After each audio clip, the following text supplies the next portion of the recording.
ಬೆಂಗಳೂರಲ್ಲಿ airport customs ಅಧಿಕಾರಿಗಳ ಭರ್ಜರಿ ಕಾರ್ಯಾಚರಣೆ, 3 ಕೋಟಿಗೂ ಅಧಿಕ ಮೌಲ್ಯದ ಡ್ರಗ್ಸ್ ಜಪ್ತಿ.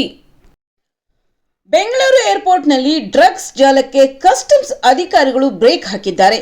3 ಕೋಟಿಗೆ ಹೆಚ್ಚು ಮೌಲ್ಯದ ಮಾದಕ ವಸ್ತು ಜಪ್ತಿ ಆಗಿದ್ದು, ಬೆಂಗಳೂರು ಗ್ರಾಮಾಂತರ ಜಿಲ್ಲೆಯ ದೇವನಹಳ್ಳಿ ಬಳಿ ಇರುವ ಕೆಂಪೇಗೌಡ ಅಂತಾರಾಷ್ಟ್ರೀಯ ವಿಮಾನ ನಿಲ್ದಾಣದಲ್ಲಿ ಕಸ್ಟಮ್ಸ್ ಅಧಿಕಾರಿಗಳು ಭರ್ಜರಿ ಕಾರ್ಯಾಚರಣೆಯನ್ನು ನಡೆಸಿದ್ದಾರೆ. ವಿದೇಶದಿಂದ ಅಕ್ರಮವಾಗಿ ತರಲಾಗುತ್ತಿದ್ದ ಸುಮಾರು 3 ಕೋಟಿಗೂ ಅಧಿಕ ಮೌಲ್ಯದ ಮಾದಕ ವಸ್ತುಗಳನ್ನು ವಶಕ್ಕೆ ಪಡೆದುಕೊಂಡಿದ್ದಾರೆ.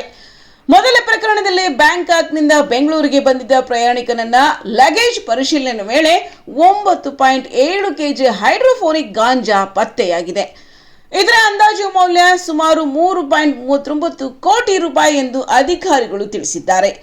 ಆರೋಪಿಯನ್ನು ತಕ್ಷಣ ವಶಕ್ಕೆ ಪಡೆದು ವಿಚಾರಣೆ ನಡೆಸಲಾಗುತ್ತಿದ್ದು, ಎನ್ಡಿಪಿಎಸ್ ಕಾಯ್ದೆಯಡಿ ಪ್ರಕರಣ ದಾಖಲಾಗಿದೆ.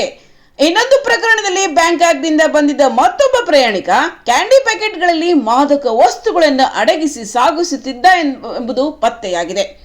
ಈ ವೇಳೆ ಸುಮಾರು 1.7 ಕೆಜಿ ಮಾದಕ ವಸ್ತು ವಶಪಡಿಸಿಕೊಳ್ಳಲಾಗಿದ್ದು, ಅದರ ಮೌಲ್ಯ ಸುಮಾರು 4.7 ಲಕ್ಷ ರೂಪಾಯಿ ಎಂದು ಅಂದಾಜಿಸಲಾಗಿದೆ.